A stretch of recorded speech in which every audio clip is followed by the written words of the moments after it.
Hello friends, कैसे हैं आप सभी लोग। आई होप आप सब लोग बिल्कुल ठीक होंगे। चलिए शुरू करते हैं आज की क्लास। आज की क्लास में डिस्कस करेंगे गणित के कुछ महत्वपूर्ण प्रश्नों की। वैसे तो इससे पहले गणित की जो पेडागोजी की प्रश्न है वो हम डिस्कस कर चुके हैं। आज की जो क्लास है वो गणित पेडागोजी की 4th क्लास है। ठीक है, कौन सी क्लास है? 4th नंबर की क्लास है। यानी 3 क्लासेस हम इससे पहले डिस्कस कर चुके हैं। जो इंपॉर्टेंट पेडागोजी के क्वेश्चन है वो हम कुछ डिस्कस कर चुके हैं, कुछ बाकी हैं जो हम आज की क्लास में डिस्कस करने वाले हैं। तो क्लास इंपॉर्टेंट है, शुरू से लास्ट तक देखिएगा ताकि सारी चीज़ें क्लियर हो जाएँ। ठीक है, और हाँ, अगर चैनल पर नए हैं तो चैनल को सब्सक्राइब कर लीजिएगा, साथ में अपने दोस्तों को भी शेयर कर दीजिएगा। देखते हैं आज की क्लास का पहला क्वेश्चन क्या दिया है। पहला क्वेश्चन दिया है कि फरहान ने विद्यालय के पुस्तकालय में जाने पर यह पाया कि कहानी अनुभाग में रखी 100 पुस्तकें नष्ट हो गई हैं। 20 पुस्तकों का किसी को पता नहीं है। 219 पुस्तकें अलमारी में रखी हैं और 132 पुस्तकों को बच्चों को पढ़ने के लिए दिया गया है। पुस्तकालय में कुल कितनी कहानी की पुस्तकें थी? ठीक है, एक लड़का है फरहान जो विद्यालय के पुस्तकालय यानी लाइब्रेरी में जाता है और वहाँ देखता है कि जो कहानी अनुभाग है वहाँ पे रखी जो 100 पुस्तकें हैं वो नष्ट हो गई हैं। 20 पुस्तकों का किसी को पता ही नहीं है कि कहाँ गई हैं। 219 पुस्तकें अलमारी में रखी हैं और 132 पुस्तकों को बच्चों को पढ़ने के लिए दिया गया है। पुस्तकालय में कुल कितनी कहानी की पुस्तकें थीं? ठीक है, शिक्षक इस प्रश्न द्वारा निम्नलिखित किस मूल्य को पढ़ा सकता है? अगर इस तरीके से जो है पूछा जाए तो शिक्षक जो है किस मूल्य को पढ़ा सकता है? पहला है कि अन्य के साथ पुस्तकों की साझेदारी करना, पुस्तकों की अच्छी देखभाल करना, सहयोग की संवेदनशीलता या फिर अन्य की सहायता करना। अब यहाँ पे जिस तरीके से क्वेश्चन दिया गया है कि कुछ पुस्तकें जो हैं नष्ट हो गई हैं, कुछ जो है गायब हो गई, किसी को पता ही नहीं है, कुछ पुस्तकें अलमारी में रखी हैं और कुछ पुस्तकें बच्चों को पढ़ने के लिए दी गई हैं। ठीक है, तो शिक्षक इस प्रश्न द्वारा किस मूल्य को पढ़ा सकता है? तो इसके द्वारा ये पढ़ा सकता है कि जो पुस्तकें हैं उनकी देखभाल कैसे की जानी चाहिए। जाहिर सी बात है, लाइब्रेरी है तो वहाँ पे अगर 500 पुस्तकें हैं तो 500 पुस्तकों का डेटा कंफर्म होना चाहिए कि कौन सी पुस्तकें कहाँ पे रखी हैं। नष्ट होने की तो बात ही नहीं। अगर नष्ट हो रही तो इसका मतलब कि वहाँ पे अच्छी देखभाल नहीं हो रही है। तो वहाँ पे जो है किस मूल्य को पढ़ा सकता है? पुस्तकों की अच्छी देखभाल करना, किस तरीके से देखभाल करना ताकि लाइब्रेरी में रखी या फिर उसकी अपने जो खुद की पाठ्य पुस्तकें हैं वो नष्ट इस तरीके से ना हो, उसकी देखभाल अच्छी तरीके से कर पाए। बी ऑप्शन यहाँ पे सही हो जाएगा। नेक्स्ट क्वेश्चन दिया है कि शिक्षार्थी के गणितीय निष्पादन अवरोधन के साथ संबंधित चाक्षुष स्मृति अवरोध का संभावित संकेतक है। कौन सा संकेतक है? छोटे परिचालनों के साथ व्यवहार करने में कठिनाई। जी नहीं, कठिनाई की बात नहीं हो रही है। गणित संबंधी तथ्यों के संधारण में अयोग्यता और समय बिताने में कठिनाई। तीसरा है कि संख्या रेखा का प्रयोग करने में कठिनाई और चौथा एक क्रम में गणना करने में कठिनाई। क्वेश्चन है कि शिक्षार्थी के गणितीय निष्पादन अवरोधन के साथ संबंधित चाक्षुष स्मृति अवरोध का संभावित जो संकेतक है वो ये है कि गणित संबंधी तथ्यों के संधारण में अयोग्यता और समय बताने में कठिनाई। ठीक है, इसका जो संकेतक है बी ऑप्शन यहाँ पे सही हो जाएगा। नेक्स्ट क्वेश्चन दिया है कि एक शिक्षक शिक्षार्थी को दैनिक जीवन में गणित का अनुप्रयोग विषय के साथ गणितीय जनरल पत्रिका तैयार करने के लिए बढ़ावा देता है, वह गतिविधि है। कौन सी गतिविधि की बात हो रही है? पहला है कि शिक्षार्थियों की गणितीय संकल्पनाओं की परीक्षा करना, या फिर जो है दूसरा है कि अपने ज्ञान और समझ को साझा करने के लिए शिक्षार्थियों को अवसर उपलब्ध कराना। तीसरा है कि गणित की समझ में शिक्षार्थियों की सहायता करना और चौथा कि गणितीय संकल्पनाओं और उनके अनुप्रयोगों में संबंध बैठाने और अपने ज्ञान तथा विचारों को साझा करने में शिक्षार्थियों की सहायता करना। बिल्कुल सही, 4th ऑप्शन सही होगा।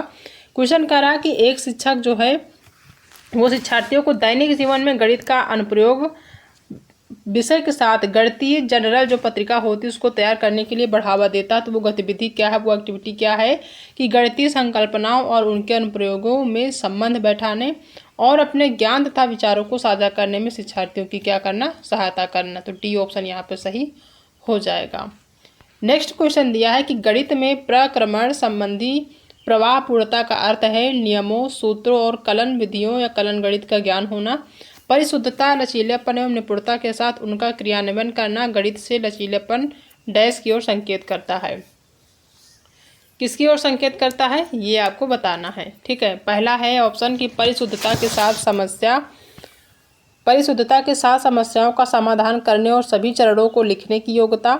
दूसरा ऑप्शन दिया है कि समान प्रकरण से विभिन्न प्रकार की समस्याओं का समाधान करने की योग्यता।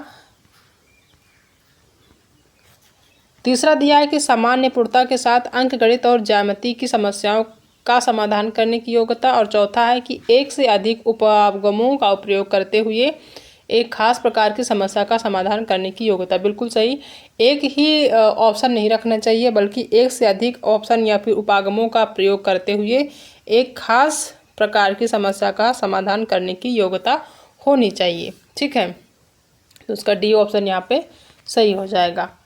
नेक्स्ट क्वेश्चन दिया है कि प्राथमिक स्तर के बच्चे दी गई आकृतियों को उनकी दिखावट के आधार पर वर्गीकृत करने के योग्य हैं। वेन हिले होगा। ठीक है, वेन हिले के अनुसार ज्यामिति के डैश पर है, यानी यहाँ पे फिल करना है। ज्यामिति के क्या औपचारिक निगमन स्तर पर हैं, या फिर मानसिक चित्रण स्तर पे हैं, या फिर विश्लेषणात्मक स्तर पर है, या फिर अनौपचारिक निगमन स्तर पर है। क्वेश्चन कह रहा है कि प्राथमिक स्तर के बच्चे दी गई आकृतियों को उनकी दिखावट के आधार पर वर्गीकृत करने के योग्य हैं। तो वेन हिले के अनुसार ज्यामिति के किस स्तर पर हैं, तो ये है मानसिक चित्रण स्तर पर, क्योंकि वो जो दिखावट है दिखावट के आधार पर वर्गीकृत करने के योग्य हैं। ठीक है, जो भी आकृतियाँ दी गई हैं उनको देखने के बाद वो उनको जो है वर्गीकृत करते हैं। तो वेन हिले के अनुसार किस स्तर पर हैं, तो वो ज्यामिति के मानसिक चित्रण स्तर पर हैं। ठीक है, औपचारिक होगा नहीं, विश्लेषणात्मक या फिर अनौपचारिक निगमन नहीं होगा, इसका होगा मानसिक चित्रण स्तर। सेकंड ऑप्शन यहाँ पर सही हो जाएगा। नेक्स्ट क्वेश्चन दिया है कि मानसिक गणित संबंधी गतिविधियाँ महत्वपूर्ण हैं क्योंकि यह निम्नलिखित में से किसी एक के अवसर उपलब्ध कराती हैं। किसके अवसर उपलब्ध कराती हैं ये बताना है। पहला ऑप्शन है कि परिकलन में परिशुद्धता के साथ उनकी गति को बढ़ाने और परीक्षाओं में उनके निष्पादन में सुधार करने में मदद करना। दूसरा है कि मानसिक संगणना संबंधी प्रक्रियाओं का विकास क्योंकि शिक्षार्थी तेज गति से संख्याओं के परिकलन के बीच संबंधों की पहचान करने की कोशिश करते हैं। और डी नंबर है कि पेपर पेंसिल का उपयोग करते हुए कक्षा में प्रक्रियाओं को सीखने में निपुणता प्राप्त करना। और डी है कि कलन विधि को सीखने में निपुणता प्राप्त करना और कम समय में अधिक संख्या में समस्याओं का अभ्यास करना। क्वेश्चन कह रहा है कि मानसिक गणित संबंधी गतिविधियाँ महत्वपूर्ण हैं क्योंकि यह निम्नलिखित में से किसी एक के ऊपर या एक के अवसर उपलब्ध कराती हैं। किसके अवसर उपलब्ध कराती हैं, मानसिक गणित की बात हो रही है। ठीक है, तो मानसिक गणित परिकलन में परिशुद्धता के साथ उनकी गति को बढ़ाने और परीक्षाओं में उनके निष्पादन में सुधार करने में मदद करता है। बिल्कुल नहीं। मानसिक संगणना संबंधी प्रक्रियाओं का विकास क्योंकि शिक्षार्थी तेज गति से संख्याओं के परिकलन के बीच संबंधों की पहचान करने की कोशिश करते हैं। तो यहाँ पे क्या हो जाएगा, बी ऑप्शन इसका सही हो जाएगा। नेक्स्ट क्वेश्चन दिया है कि कक्षा 4 के विद्यार्थियों को यह समझाने के लिए कि शेष हमेशा विभाजक से कम होता है, उचित उपागम है। कौन सा उचित उपागम है ये बताना है। ठीक है, पहला है कि अनेक बार विद्यार्थी को मौखिक रूप से स्पष्ट करना, जी नहीं। विभाजन वाले सवालों को मिश्रित भिन्नों के रूप में निरूपित करना और यह स्पष्ट करना कि भिन्न का अंश शेष है, ये भी गलत है। दूसरा कि वस्तुओं का विभाजक के गुणजों में समूहीकृत करना और प्रदर्शित करना कि वस्तुओं की संख्या जो समूह में नहीं है विभाजक से कम है। ठीक है। डी नंबर है कि श्याम पट्ट पर विभाजन करने वाले बहुत सारे सवाल करना, ये भी गलत है। तो उसका सी ऑप्शन ही सही होगा कि जो विद्यार्थी हैं उनको समझाने के लिए कि शेष हमेशा विभाजक से कम होता है, उसके लिए जो उचित उपागम होगा वो ये होगा कि वस्तुओं को विभाजक के गुणजों में समूहीकृत करना और प्रदर्शित करना कि वस्तुओं की संख्या जो समूह में नहीं है वो क्या है, विभाजक से कम है। क्योंकि इसमें इस ऑप्शन में क्या बता रहा, एक्टिविटी के माध्यम से बता रहा। ठीक है, तो सी ऑप्शन इसका सही आंसर हो जाएगा। नेक्स्ट क्वेश्चन दिया कि कक्षा में गणितीय मनोरंजनात्मक क्रियाकलाप तथा चुनौतीपूर्ण ज्यामितीय पहेलियाँ संबंधी क्रियाकलाप महत्वपूर्ण हैं। क्यों? क्योंकि वे विद्यार्थियों को उनकी गणित कक्षा की एकरूपता तथा दैनिक चर्चा के कारण होने वाली ऊब से बाहर लाते हैं। बिल्कुल नहीं। दूसरा कि वे प्रतिभाशाली शिक्षार्थियों को उचित अवसर प्रदान करता है, जी नहीं, यह प्रदान करते हैं। तीसरा कि वे प्रत्येक शिक्षार्थी की स्थानिक व विश्लेषणात्मक योग्यता के संवर्धन में सहायक है, ऐसा भी नहीं है। डी नंबर है कि वे गणित में कम सफल शिक्षार्थियों तथा मंद गति से सीखने वाले शिक्षार्थियों में रुचि उत्पन्न करने में सहायक होते हैं, बिल्कुल सही। वो क्या करते हैं, जो कम सफल शिक्षार्थी हैं या जो मंद गति से सीखते हैं, धीमी गति से सीखते हैं, या जो शिक्षार्थी ऐसे हैं जो बिल्कुल भी कमज़ोर है, उनको जो है उसमें जो है रुचि उत्पन्न करने में क्या करते हैं, सहायक होते हैं। तो इसका जो है क्या नंबर होगा, डी नंबर इसका सही आंसर हो जाएगा। नेक्स्ट क्वेश्चन है कि एक शिक्षिका गणित के संप्रत्ययों को सिखाते हुए खोजपरक उपागम का उपयोग करती है, विद्यार्थियों को व्यवहारिक क्षमताओं का उपयोग करती है और उन्हें चर्चा में शामिल करती है। वह इस युक्ति का प्रयोग किस लिए करती है? ठीक है, विद्यार्थियों में व्यवहारिक क्षमताओं के विकास के लिए करती है, या फिर एक निश्चित प्रकार की सोच व तार्किकता विकसित करने के लिए, गणित शिक्षण के संकीर्ण उद्देश्य की प्राप्ति के लिए, या फिर गणित शिक्षण के उच्चतर उद्देश्य की प्राप्ति के लिए। तो वह इस युक्ति का, यानी कि जो एक शिक्षिका है, गणित के संप्रत्ययों को सिखाते हुए खोजपरक उपागम का क्या करती है, उपयोग करती है। तो विद्यार्थियों की व्यवहारिक क्षमताओं का उपयोग करती है और उन्हें चर्चा में क्या करती है, शामिल करती है। तो इस युक्ति का प्रयोग वो इसलिए करती है ताकि विद्यार्थियों में व्यवहारिक क्षमताओं का विकास हो सके। ठीक है, विद्यार्थियों में व्यवहारिक क्षमताओं के विकास के लिए इस युक्ति का प्रयोग करती है। तो पहला ऑप्शन यहाँ पे सही हो जाएगा। नेक्स्ट क्वेश्चन है कि एक शिक्षिका कक्षा 5 की शैलजा से एक आकृति के परिमाप के बारे में पूछती है। क्या पूछती है? पहला दिया है ऑप्शन कि वह कह रही कि वह शैलजा से उसके हल को अपने शब्दों में बताने को कहती है। ठीक है, शैलजा समस्या का सही हल करने में सक्षम थी, ठीक है, परंतु उसकी व्याख्या करने में सक्षम नहीं थी। वह शैलजा की निम्न विशेषता प्रदर्शित करती है। कौन सी विशेषता प्रदर्शित करती है, ये बताना है। पहला ऑप्शन दिया है कि परिमाप के संप्रत्यय की कम समझ परंतु अच्छी मौखिक योग्यता। दूसरा ऑप्शन है कि निम्न स्तरीय भाषा प्रवीणता और निम्न स्तरीय गणितीय प्रवीणता। तीसरा है कि निम्न स्तरीय भाषा प्रवीणता और उच्च स्तरीय गणितीय प्रवीणता। और डी नंबर है कि कम आत्मविश्वास स्तर तथा कम गणितीय कौशल।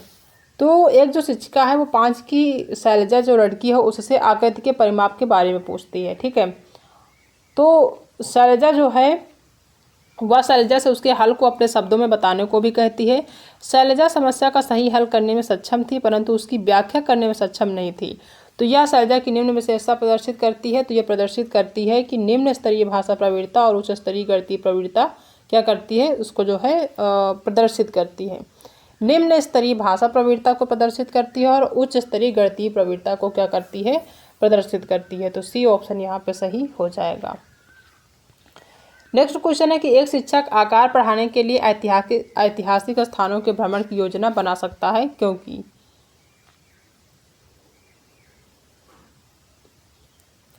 एक शिक्षक जो है वो आकार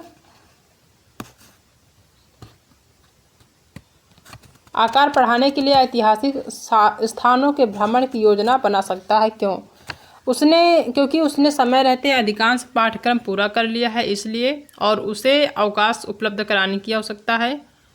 दूसरा है ऑप्शन कि वह गणित की रोजाना की कक्षा के लिए एक अच्छा अवकाश होगा और साथ ही संप्रेषण परक कौशलों में सुधार के लिए एक बेहतर अवसर होगा। सी ऑप्शन है कि क्षेत्र भ्रमण CBSE द्वारा अनुशंसित किए गए हैं इसलिए ये अति आवश्यक हैं। और डी नंबर है कि आकार किसी भी वास्तुकला का एक अभिन्न हिस्सा होते हैं। ठीक है, क्या होते हैं? आकार किसी भी वास्तुकला के एक अभिन्न हिस्सा होते हैं, बिल्कुल सही। और इस तरह के भ्रमण सभी विषयों के आपसी संबंधों को बढ़ावा देते हैं। ठीक है, बिल्कुल सही है। आकार अगर आपको चैप्टर पढ़ाना है तो जाहिर सी बात अगर आप घुमाने ले जा रहे हैं किसी ऐतिहासिक स्थान पे तो वहाँ पे क्या होगा कि चीज़ें आपको आकार से संबंधित देखने को मिले, क्योंकि आकार जो है वो किसी भी वास्तुकला का एक अभिन्न हिस्सा होते हैं और इस तरह के भ्रमण सभी विषयों के आपसी संबंध को क्या करते हैं, बढ़ावा देते हैं। तो डी ऑप्शन यहाँ पे सही हो जाएगा।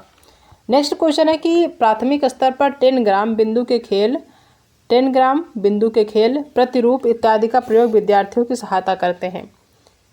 स्थानिक समझ की योग्यता में वृद्धि के लिए सहायता करते हैं, या फिर संख्याओं की तुलना का बोध विकसित करने में, परिकलन कौशलों के संवर्धन में, या फिर मूलभूत संक्रियाओं को समझने में। ठीक है, तो प्राथमिक स्तर पर जो 10 ग्राम होते हैं, या फिर जो बिंदु के खेल होते हैं, या प्रतिरूप इत्यादि का प्रयोग जो है विद्यार्थी की किस में सहायता करते हैं, स्थानिक समझ की योग्यता में वृद्धि के लिए क्या करते हैं, हेल्प करते हैं। ठीक है, तो पहला ऑप्शन इसका सही ऑप्शन हो जाएगा। नेक्स्ट क्वेश्चन है कि गणित में गणना करने संबंधी कौशलों को किसके द्वारा बढ़ाया जा सकता है। गणित में गणना करने संबंधी कौशलों को किसके द्वारा बढ़ाया जा सकता है। पहला है कि कक्षा में अभ्यास हेतु क्रियाशील गतिविधियों का आयोजन करके, या फिर दूसरा है कि संकल्पना और प्रक्रियाओं को स्पष्ट करने के बाद अधिक से अधिक अभ्यास कराना, जी नहीं। केवल संकल्पनात्मक ज्ञान देकर, जी नहीं। केवल एल्गोरिथम का वर्णन करके, ये भी गलत। केवल कहीं नजर आया, गलत हो जाएगा। और यहाँ पे अभ्यास कराने की बात हो रहा है, ये भी निगेटिव है। पहला ही सही होगा कि कक्षा में अभ्यास है तो क्रियाशील गतिविधियों का आयोजन करके। गतिविधियाँ कहीं भी नजर आ जाए क्या होंगी, ये पॉजिटिव होती हैं, पॉजिटिव टैग वर्ड्स के अंतर्गत आती हैं, तो ये हमेशा क्या होगा, सही होगा। पहला ही ऑप्शन यहाँ पे सही, बाकी ऑप्शन आपके निगेटिव है और वो गलत है। नेक्स्ट क्वेश्चन है कि कक्षा 3 के विद्यार्थियों को लंबाई की विभिन्न इकाइयां पढ़ाने के लिए शिक्षक निम्नलिखित सामग्री कक्षा में ले जाएगा। कौन कौन सी सामग्री ले जाएगा। पहला कि विभिन्न लंबाइयों और इकाइयों वाले रूलर, नापने वाली छड़, नापने वाली पट्टी, जो वास्तुकार द्वारा प्रयोग में लाई जाती है। ठीक है, क्या पढ़ाना है, लंबाई की विभिन्न इकाइयाँ पढ़ाना, तो ये सारी चीज़ें जाहिर सी बात है कि ले जाएगा। दूसरा है ऑप्शन कि नापने वाली टेप, जिसके एक तरफ सेंटीमीटर हो दूसरी तरफ मीटर हो। ठीक है। तीसरा कि विभिन्न इकाइयों का संबंध चार्ट, सेंटीमीटर वाला रूलर और नापने वाली चार्ट। ये सब तो ले ही जाएगा, लेकिन जो सबसे ज़्यादा इम्पॉर्टेंट है वो क्या ले जाएगा, रूलर ले जाएगा, नापने वाली छड़ भी ले जाएगा, नापने वाली पट्टी ले जाएगा। ठीक है, जो वास्तुकार द्वारा प्रयोग में लाई जाती है। तो इसका पहला ऑप्शन सही हो जाएगा, जिसमें सभी चीज़ें सम्मिलित हैं। ठीक है। नेक्स्ट क्वेश्चन दिया कि कक्षा 3 के विद्यार्थियों की संख्या पद्धति पढ़ाने का उद्देश्य है। कक्षा 3 के विद्यार्थी को जो संख्या पद्धति चैप्टर पढ़ाया जाता है उसका उद्देश्य क्या होता है। पहला है कि 4 अंकों वाली संख्या के योग और व्यवकलन के कौशल में प्रवीणता प्राप्त करना होता है। दूसरा है कि बड़ी संख्याओं को पढ़ने के कौशल में प्रवीणता प्राप्त करना होता है, या फिर 6 अंकों तक गणना करना होता है।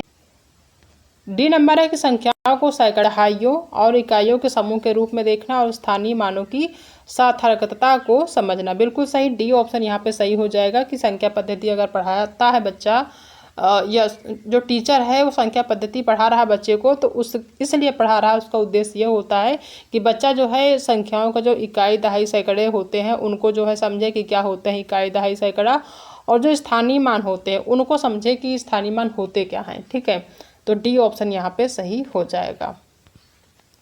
नेक्स्ट क्वेश्चन है कि कक्षा 3 का बच्चा 482 पढ़ता है, लेकिन लिखता कैसे है, इस तरीके से। ठीक है, 482 को 482 तो पढ़ता है, लेकिन लिखता इस तरीके से है। तो यह शिक्षक के लिए किस ओर संकेत करता है। ठीक है, बहुत सारे बच्चे होते हैं, अगर आप उनको बोलो लिखने के लिए 482 तो 482 ऐसे लिख देंगे, पढ़ेंगे तो 482 को वैसे ही, लेकिन लिखेंगे वो 400 अलग से और 82 अलग से। बहुत सारे बच्चे ऐसा करते हैं, अगर आपने इंटर्नशिप करी होगी आपने देखा होगा। ठीक है, तो इसका क्या मतलब होता है, ऐसा क्यों करते हैं बच्चे, किस बात के संकेत करते हैं, ये बताना है। पहला कि बच्चा संख्या की अभिव्यक्ति के विस्तारित रूप और लघु रूप से क्या है, भ्रमित है। दूसरा है कि शिक्षक को स्थानीय मान विषय तभी पढ़ाना चाहिए जब बच्चे संख्याओं को भली प्रकार लिखना सीख जाएं। और तीसरा है कि बच्चा कक्षा में एकाग्र नहीं है और ध्यान से नहीं सुनता है। और डी नंबर है कि बच्चा ध्यान से सुनता है लेकिन स्थानीय मान की समझ स्थापित नहीं कर पाया। बिल्कुल सही, वो 482 को पढ़ तो लेता है 482, लेकिन जहाँ पर लिखने की बात होती है वो 400 पहले लिखता है, उसके बाद 82 लिखता है। ठीक है, उसको लगता है ये सही है। इसकी वजह ये है कि जो बच्चा है वो ध्यान से सुनता है और लिखता भी ध्यान से है, लेकिन जो उसके स्थानीय मान की समझ है उसको स्थापित नहीं कर पाता है। ठीक है, इस वजह से वो ये गलतियाँ करता है। तो डी ऑप्शन यहाँ पे सही हो जाएगा। नेक्स्ट क्वेश्चन है कि विद्यार्थियों से ऊर्ध्वाधर सम्मुख कोणों के मध्य संबंध स्थापित करने के लिए कहा जाता है। वे कई आकृतियां खींचते हैं, कोणों को मापते हैं और यह देखते हैं कि ऊर्ध्वाधर सम्मुख कोण समान है। किसके समान है? पहला कि अनौपचारिक निगमन स्तर पर है, या फिर निगमन स्तर पर है, या फिर चाक्षुषीकरण के स्तर पर है, और डी नंबर है कि विश्लेषणात्मक स्तर पर है। तो कहाँ पे है, किस स्तर पे है? तो ये है विश्लेषणात्मक स्तर। डी नंबर यहाँ पे सही हो जाएगा। नेक्स्ट क्वेश्चन दिया है कि पियाजे का विश्वास है कि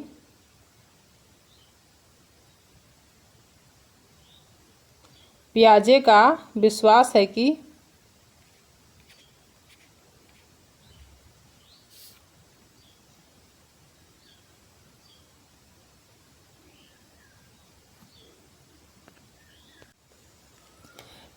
विश्वास था कि सामाजिक अनुदेशन से सीखना होता है और गणित का एक शिक्षक पियाजे के सिद्धांत में विश्वास करते हुए, ठीक है, यानी जो पियाजे साहब हैं उनका विश्वास है कि सामाजिक अनुदेशन से सीखना होता है और गणित का एक शिक्षक पियाजे के सिद्धांत में विश्वास करते हुए विभेदित अनुदेशन का प्रयोग करेगा, या फिर जो है चौक और टॉक पद्धति का प्रयोग करेगा, या फिर कक्षा में बहुत सारे हस्त परिचालकों और का प्रयोगशाला गतिविधियों में प्रयोग करेगा, और डी नंबर है कि सामूहिक परियोजना और सामूहिक परिचर्चा का प्रयोग करेगा। बिल्कुल सही।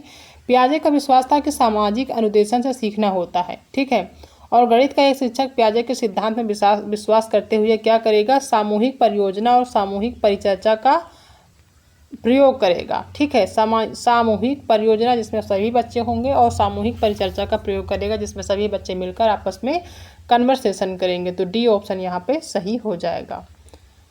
नेक्स्ट क्वेश्चन है कि योग और व्यवकलन पर आधारित शब्दों में दिए गए सवालों को हल करने की विद्यार्थियों की दक्षता का आकलन करने के लिए आकलन के शीर्षक हैं।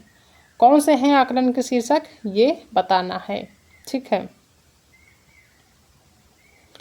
पहला है कि सवाल का बोधन और सही जवाब लिखना। दूसरा है कि सवाल की पहचान, सही संक्रिया निष्पादित करना। और तीसरा है कि गलत आंशिक रूप से सही पूर्णतः सही, यानी गलत हो या फिर आंशिक रूप से सही हो या फिर पूर्णतः सही हो। और डी नंबर है कि सवाल का बोधन, निष्पादित की जाने वाली संक्रिया की पहचान, समस्या का गणितीय रूप में निरूपण, सवाल का समाधान और प्रस्तुतिकरण, ठीक है। तो ये यहाँ पे फोर्थ सही हो जाएगा। क्वेश्चन कह रहा है कि योग और व्यवकलन पर आधारित शब्दों में दिए गए सवालों को हल करने की विद्यार्थियों की दक्षता का आकलन करने के लिए जो आकलन के शीर्षक हैं वो ये होगा कि सवाल का बोधन, निष्पादित की जाने वाली संक्रिया की पहचान और समस्या का गणितीय रूप में निरूपण, या फिर सवाल का समाधान और प्रस्तुतिकरण। तो डी ऑप्शन यहाँ पे सही हो जाएगा, ठीक है। नेक्स्ट क्वेश्चन है कि सबसे उपयुक्त व्यूह रचना जिसका प्रयोग धनराशि के योग की सबसे उपयुक्त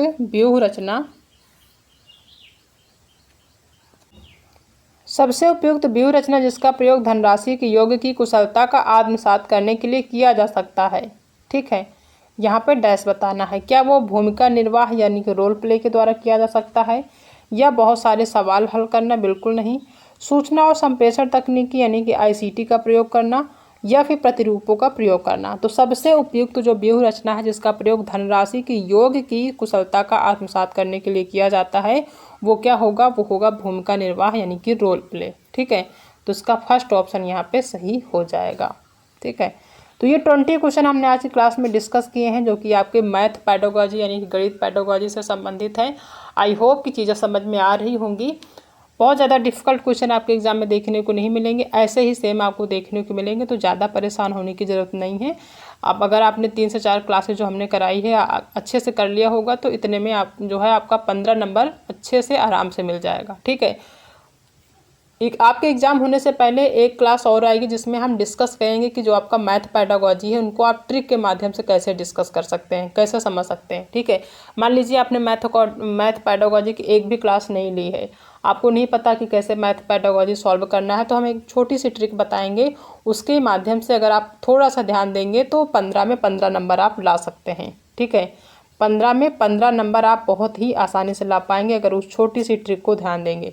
उससे पहले अगर आपने जो पॉजिटिव और निगेटिव डायवर्सिटी की जो क्लास हमने दी है नहीं देखी है तो आप जाके देख सकते हैं। वो जो क्लास होगी वो आपकी ट्रिक के लिए काफ़ी ज़्यादा हेल्पफुल रहेगी। ठीक है, तो ट्रिक कौन सी होगी जिसके माध्यम से आप 15 नंबर आसानी से ला सकते हैं, उसको भी हम डिस्कस करेंगे कल या परसों की क्लास में, तो चीज़ें क्लियर हो जाएंगी। ठीक है, तो आई होप कि आप सभी को आज की जो क्लास है वो पसंद आई होगी। अगर आज की क्लास पसंद आई है तो वीडियो को लाइक करिएगा, अपने दोस्तों में भी शेयर करिएगा, और अगर आप चैनल पर पहली बार विजिट कर रहे हैं तो चैनल को सब्सक्राइब करना बिल्कुल भी मत भूलिएगा। ठीक है, तो मिलते हैं नेक्स्ट क्लास में एक नए टॉपिक के साथ, तब तक अपना ध्यान रखिएगा।